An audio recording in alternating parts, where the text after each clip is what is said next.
عن أبي موسى الأشعري رضي الله تعالى عنه قال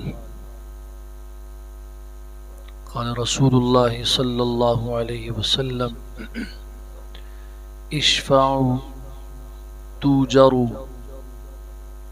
حضرت ابو موسیٰ اشعری رضی اللہ تعالیٰ عنہ فرماتے ہیں اللہ کے رسول صلی اللہ علیہ وسلم کے پاس جب کوئی آدمی اپنی حاجت لے کر آتا، اپنی کوئی ضرورت لے کر آتا، تو آپ علیہ السلام اپنے صحابہ کی طرف توجہ فرماتے، سب کی طرف متوجہ ہو کے آپ فرمایا کرتے تھے اشفعوا توجروا، تم سفارش کرو، اللہ تعالیٰ تمہیں اس کا اجر اور اللہ تعالیٰ اس کا تمہیں بدلہ عطا فرمائیں گے۔ معاشرے میں رہتے ہوئے انسان کو بعض دفعہ ضرورت پیش آتی ہے، مختلف امور میں، مختلف شعبوں میں، مختلف کاموں میں کبھی اس کو سفارش کرنے کی ضرورت پیش آتی ہے۔ ہمارا دین ایک جامع دین ہے، آنکھ کے کھولنے سے لے کے آنکھ کے بند ہونے تک ہر چیز کی تفصیل اس میں موجود ہے۔ صرف یہ ہے کہ آدمی کو اس کے شرعی احکام معلوم کرنے چاہیے کہ میں یہ کام جو کرنے جا رہا ہوں اس کے متعلق قرآن و سنت کی تعلیمات کیا ہیں۔ ہمیں چونکہ معلومات ہوتی نہیں ہے، نہ ہم پوچھتے ہیں، نہ ہمیں پوچھنے کا جذبہ ہوتا ہے، پھر اپنی مرضی سے ایک کام کر لیتے ہیں، بعد میں اس کے نتائج برے نکلتے ہیں۔ اب سفارش ایک معمولی سی چیز سمجھی جاتی ہے ہمارے ہاں، لیکن آپ دیکھیے کہ تعلیم کے میدان سے لے کے رشتے تک سفارش کی ضرورت پیش آتی ہے۔ بعض دفعہ آپ اپنے بچے کو کسی تعلیمی ادارے میں لے جاتے ہیں، آپ کو سفارش کی ضرورت پڑتی، آپ کو رشتے کی ضرورت ہے، اس رشتے کے لیے آپ کسی کو سفارشی بنا کے لے جاتے ہیں۔ زندگی کے مختلف شعبوں میں اس کی ضرورت پیش آتی ہے، لیکن ہمارے ہاں سفارش کیا ہے؟ جائز بھی ہے یا ناجائز بات کی سفارش کروا رہا ہوں، جس کام کی سفارش کر رہا ہوں اس کی شریعت میں حیثیت کیا ہے، جس شخص کی سفارش کر رہا ہوں کیا وہ سفارش کا اہل ہے یا نہیں ہے، اور میں جس کے ہاں سفارش کر رہا ہوں اس کی بھی کچھ رعایت رکھ رہا ہوں یا نہیں رکھ رہا۔ ان چیزوں سے ہم میں سے کسی کو معلوم نہیں ہے کہ شریعت کے اصول کیا ہیں۔ پہلی بات تو آپ یہ سمجھیے، قرآن مجید سورہ نساء کی آیت مبارکہ کہتی ہے مَن یشفع شفاعۃ حسنۃ یکن لہ نصیب منہا، جو اچھی سفارش کرے گا اس کو اس کا بہترین بدلہ ملے گا، اور مَن یشفع شفاعۃ سیئۃ، جو بری سفارش کرے گا یکن لہ کفل منہا، اسے اس کا گناہ اور حصہ اس کو بھی ملے گا۔ اچھی سفارش اچھا بدلہ، بری سفارش اللہ کی طرف سے اس کے لیے گناہ۔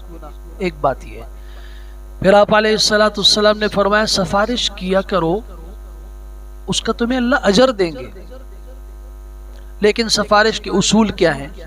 مختصر بات عرض کر رہا ہوں۔ پہلا اصول ذہن میں رکھیے کہ آپ جس کام کی سفارش کر رہے ہو پہلے دیکھو کہ وہ شریعت میں جائز ہے یا نہیں۔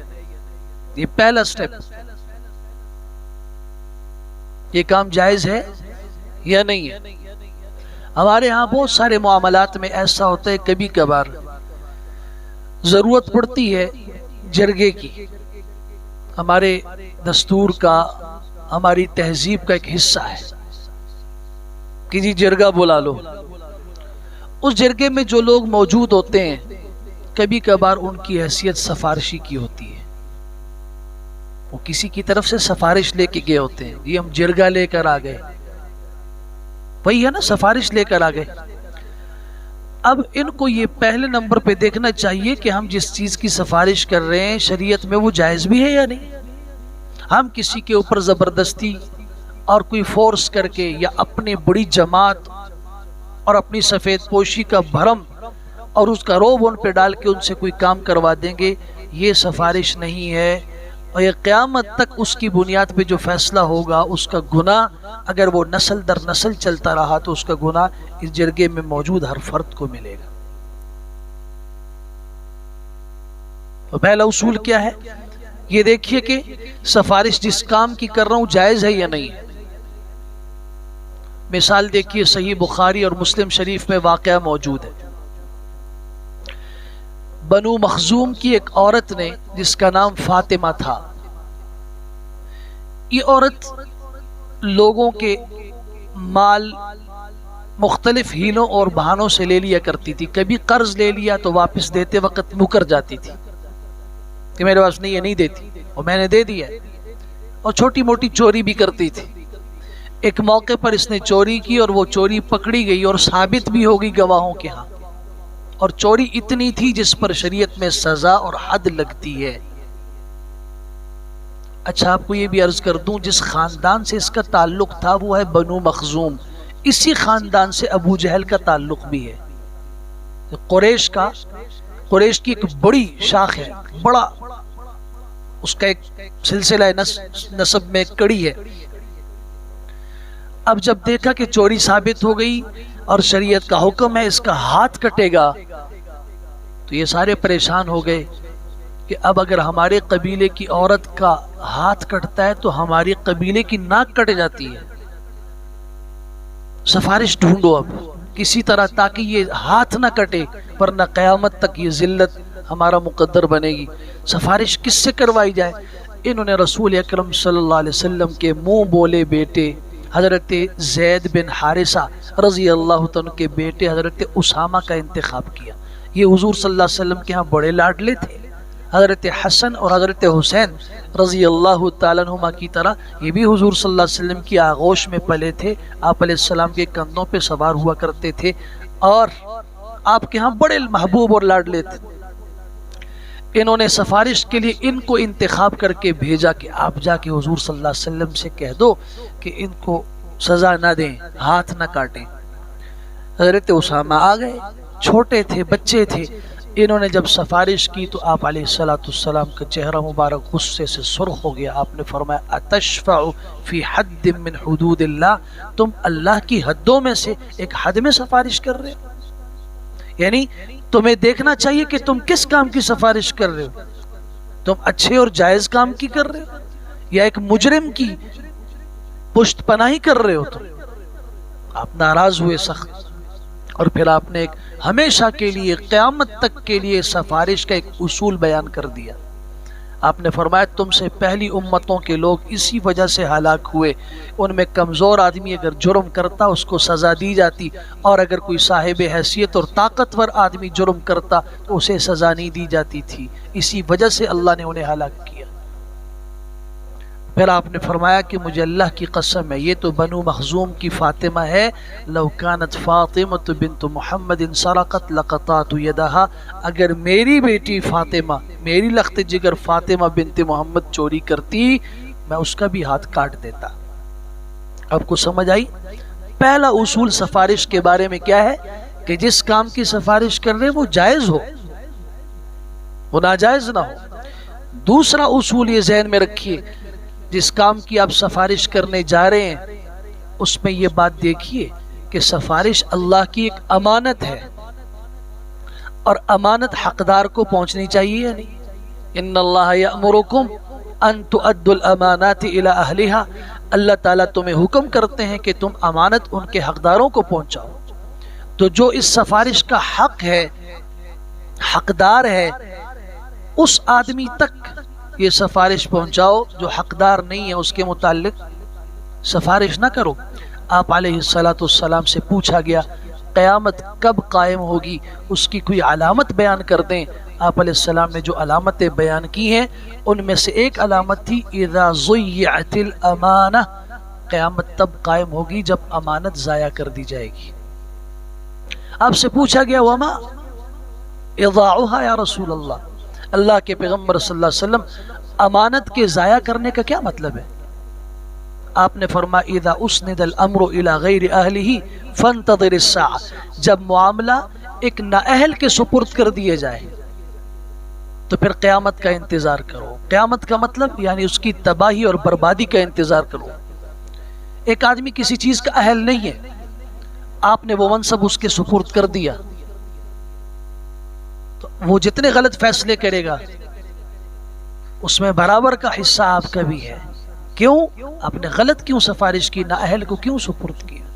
دیکھیے ایک سیدھی سی بات ہے، میں گاڑی چلانا نہیں جانتا، اب جی آپ کے لیے بڑا احترام کا یہ حضرت استاد جی، اور آپ کا قرآن بھی جانتے ہیں، قرآن کے حافظ بھی ہیں، تجوید بھی پڑھی ہوئی ہے، حدیث بھی پڑھی ہوئی ہے، مسائل بھی پڑھے ہوئے ہیں، اور آپ تو بڑے متقی اور فلاں ساری اور اللہ کے بڑے محبوب بھی ہیں۔ سب سے بڑی بات ہے کہ آپ ہمیں نصیحت بھی کرتے ہیں، آپ کے پاس بڑا علم ہے، ڈرائیونگ کی سیٹ پہ بیٹھیے اور ہم سب کو آپ لے جائیے تو میں آپ کو قبر تک تو لے جا سکتا ہوں، موت تک تو لے جا سکتا ہوں، منزل تک نہیں لے جا سکتا۔ یہ نااہل کے سپرد کر دیا آپ نے، وہ اس کا اہل نہیں ہے گاڑی چلانے کے، اس کا جو علم ہے اس کے علم کی ایک لمٹ ہے، حد ہے، اس تک رکھو۔ یوں اگر میں آپ میں سے کسی سے کہہ دوں کہ جی آپ آج فجر کی نماز پڑھا دیجئے تو بڑی بات یہ ہے کہ بھی آپ نے زندگی جو آپ خود پڑھ لیں، بڑی بات ہے۔ اب وہ کہا جائے کہ آپ نماز پڑھاؤ، آپ آج جمعے کا خطبہ دے دو، تو جس نے نہیں پڑھا ہوا یہ اس کی قیامت ہے یا نہیں؟ قیامت کا مطلب قیامت میں بھی تباہی ہو جائے گی، اوپر کا نیچے، نیچے کا اوپر ہو جائے گا، سب کچھ تباہ و برباد ہو جائے گا۔ اس نااہل کے حوالے کوئی کام کر دو جس کو پتہ نہیں ہے تو یہ کیا کرے گا؟ تباہی اور بربادی کی طرف اس کام کو لے جائے گا۔ تو دوسرا اصول یہ ذہن میں رکھیے، پہلا یہ کہ وہ کام جس کی سفارش کی جا رہی ہے جائز ہو، دوسرا یہ ہے کہ جس کام کی سفارش کی جا رہی ہے وہ نااہل کو نہیں، حقدار اور اہل کے متعلق سفارش کی جائے۔ اور تیسرا اور اہم اصول جو رسول اللہ صلی اللہ علیہ وسلم نے بیان فرمایا وہ یہ ہے کہ جس کی سفارش کر رہے ہیں، جہاں اس کی آپ رعایت رکھتے ہیں، اس کا خیال رکھتے ہیں، تو جس کے ہاں سفارش کرتے ہو اس کی بھی رعایت رکھو نا، اس کا بھی خیال رکھو۔ میں ایک مثال دیتا ہوں، ایک آدمی اٹھا، اس نے دوسرے کے ساتھ ظلم کیا، پڑوسی پر ظلم کر دیا، کسی بھی حوالے سے اس کی عزت کو نقصان پہنچایا، اس کے مال کو نقصان پہنچایا، اس کی جان کو نقصان پہنچایا۔ اب کیا ہوا؟ اب یہ کہتے ہیں کہ جی معاملہ رفع دفع کر دیا جائے، جی ہو گئی غلطی، اچھا اس کے لیے معزز لوگوں کا انتخاب ہوا، اس میں مولوی صاحب بھی ہیں، حاجی صاحب بھی ہیں، فلاں صاحب بھی ہیں، سارے نیک لوگ جمع کر دیے۔ اب آپ جائیے اس آدمی کے پاس اور اس کو کہہ دیں کہ بھئی اس کو معاف کر دو، تو معافی کا کہنا تو اچھی بات ہے، لیکن اگر یہ اس انداز سے کریں کہ جس میں اس بیچارے کی مکمل حق تلفی ہو رہی ہے، پہلے سے اس پر ظلم بھی ہو گیا، اور اوپر جا کے یہ جرگہ یا یہ جو لوگ جا رہے ہیں سارے یہ الٹا اس کے اوپر فیصلہ مسلط کر رہے ہیں کہ اگر وہ نہ مانے تو یہ لوگ ناراض ہوتے نہیں ہوتے، جرگے دمونی کی تجید جرگے مخونک، یہ سفارش نہیں ہے، یاد رکھیے، یہ تھوپنا ہے اپنا فیصلہ، اور شریعت میں بالکل یہ جائز نہیں ہے۔ ہمارے قانون میں ہو سکتا ہے لیکن ہمارا قانون کون سا قرآن و سنت کی بنیاد پر ہے؟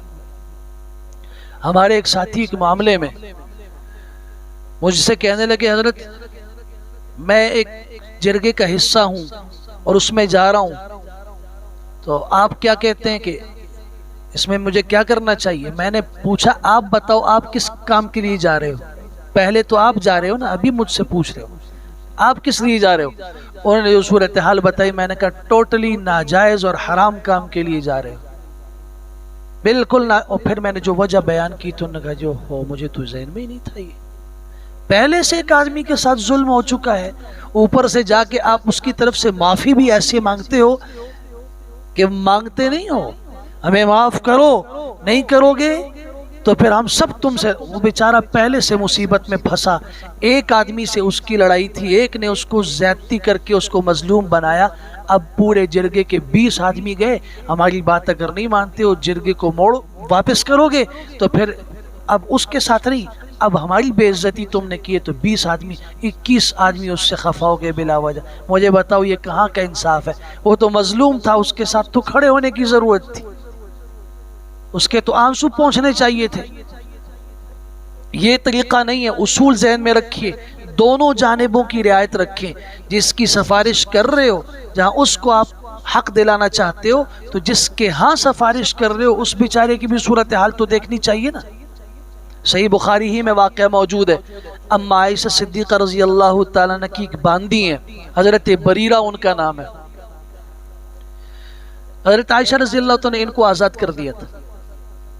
حضرت بریرہ جب آزاد ہوئی, اچھا جب یہ باندی تھی تو باندی جب ہوتی ہے اس کے متعلق اس کے مالک اور آقا کو اختیار ہوتا ہے اس کا جہاں چاہے نکاح کر دے. اب جو آقا تھا اس نے ان کا نکاح کیا ایک صحابی رسول ہیں حضرت مغیث سے رضی اللہ تعالی. اب حضرت بریرہ انتہائی حسین و جمیل تھی اور حضرت بریر شکل و صورت سے سیاہ فام تھے. حضرت بریرہ کی ان سے بنتی نہیں تھی شروع ہی سے. جب نہیں بنتی اب ہوا کیا کہ آقا کی مرضی ہے, ان کی مرضی تو تھی نہیں, تو وہ بھی باندی تھی اور حضرت مغیث بھی غلام تھے. یہ الگ باندی ہیں, وہ الگ آدمی کے غلام ہیں. چنانچہ حضرت بریرہ کے آقا نے ان کا نکاح مغیث سے کر دیا. اس سے ان کی اولاد بھی پیدا ہوئی. اللہ کی شان یہ ہے کہ حضرت عائشہ صدیقہ رضی اللہ تعالیٰ عنہ نے حضرت بریرہ کے آقا سے بات کر کے ان کو قیمت ادا کی اور حضرت بریرہ کو اللہ کی رضا کی خاطر آزاد کر دیا. اب مسئلہ سمجھیے, بیوی آزاد ہو گئی ہے, خاوند غلام ہے. اب شریعت اجازت دیتی ہے کہ اس صورت کے اندر جو ہے وہ بیوی اگر اپنے سابقہ خاوند کے نکاح میں رہنا چاہے تو ٹھیک ہے, نہیں تو اس کو اختیار ہے. اب جب حضرت بریرہ رضی اللہ تعالیٰ کو اختیار ملا تو انہوں نے کہا کہ جی اخترت نفسی, میں نے اپنے آپ کو اختیار کیا, میں مغیث کے پاس نہیں رہتی. اب حضرت مغیث رونا شروع ہو گئے. بخاری کے الفاظ یہ ہیں, حضرت عبداللہ ابن عباس رضی اللہ خود فرماتے ہیں میں مدینہ کی گلیوں میں حضرت بریرہ کو دیکھتا, جب وہ جاری ہوتی ہیں حضرت مغیث منت کر رہے ہوتے, ان کے پیچھے رو رہے ہوتے, بھئی اللہ کی بندی بچے بھی ہیں ہمارے اور تم نے مجھے چھوڑ دیا تو اب میرے لیے گھر میں کیا مسئلہ ہوگا, سارے معاملات بگڑ گئے. حضرت بریرہ ان کی بات نہیں سنتی تھی, منت سماجت ہوئی, نہیں مانا. آخر کیا ہوا, حضرت بریرہ کے خلاف حضرت مغیث حضور صلی اللہ علیہ وسلم کے پاس آ گئے. اب ذرا سمجھیے کہ سفارش کے یہاں کیا ہوتا ہے. اے اللہ کے رسول صلی اللہ علیہ وسلم, آپ میری سفارش کر دیں حضرت بریرہ سے, ان کو کہہ دیں نا کہ بچے بھی ہیں. اور حضرت مغیث کیا کرے گا؟ آپ علیہ السلام نے حضرت بریرہ کو بلایا رضی اللہ تعالیٰ اور فرمایا بریرہ کیا خیال ہے اگر مغیث, دیکھو تمہارے بچے بھی ہیں اور اسی مغیث سے ہیں, وہ بھی پریشان ہے, تو آپ اگر رجوع کر لو, ان کے نکاح میں رہو. اب سنیے ذرا, حضرت بریرہ رضی اللہ تعالیٰ نے عرض کی اللہ کے رسول صلی اللہ علیہ وسلم آپ کا حکم ہے, یہ جو آپ فرما رہے ہیں یہ آپ کا حکم ہے؟ آپ نے فرمایا نہیں, حکم نہیں, انما اشفع, میں سفارش کر رہا ہوں, میں صرف سفارش کر رہا ہوں, میں منوا نہیں رہا, حکم نہیں دے رہا. حضرت بریرہ نے فرمایا نہیں, اذن لا, پھر میں نہیں رہتی, میں مغیث کے پاس واپس نہیں جانا چاہتی. آپ علیہ السلام نے فرمایا تمہاری مرضی.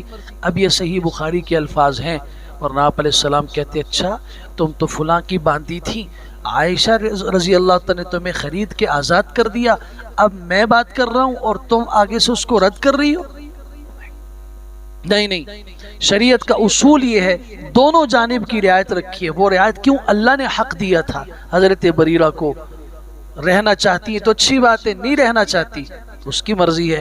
انہوں نے کہا جی بچے بھی ہیں, جو بھی ہے, بس میری بھی اللہ زندگی گزار دیں گے اور حضرت مغیث کی بھی زندگی گزر جائے گی, بہرحال میں ان کے پاس نہیں رہنا چاہتی. آپ اگر اصول سمجھ گئے ہوں تو یہ سفارش کے متعلق ہمیشہ زندگی میں کبھی بھی کسی زندگی کے موڑ پر سفارش کی ضرورت پیش آئے, ان تین اہم شریعت کے اصولوں کو سمجھیے. سفارش جائز کام کی ہو, حقدار کو اس کا حق پہنچے, اور جس کی سفارش کر رہے ہیں جس کے ہاں کر رہے ہیں دونوں کی رعایت رکھی جائے, ایک طرفہ نہ ہو کہ کسی ایک کے اوپر بوجھ نہ پڑے, اس کا نقصان نہ ہو. اللہ تبارک و تعالی ہمیں معاشرتی ان امور کو سمجھنے کی توفیق عطا فرمائے. الحمدللہ.